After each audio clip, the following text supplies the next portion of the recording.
চাই। মোদের বলতে নাহি লাজ, মোদের মিষ্টি খাওয়াই কাজ। মোদের বলতে নাহি লাজ, মোদের মিষ্টি খাওয়া কাজ।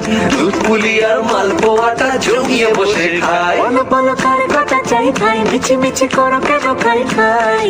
পিঠের পুলি নরম তেলেই মন জড়িয়ে যায়। বাঙালির মিষ্টি হলেই হয় গুণীজন বলে শুধু তাই। রসগোড়া আর চিতই পিঠে বেশি করে যায়। মোদের বলতে নাহি লাজ, মোদের মিষ্টি খাওয়াই কাজ। মোদের বলতে নাই লাজ, মোদের মিষ্টি খাওয়াই কাজ। লক্ষ্মী পিঠে ছানার পুলি আরো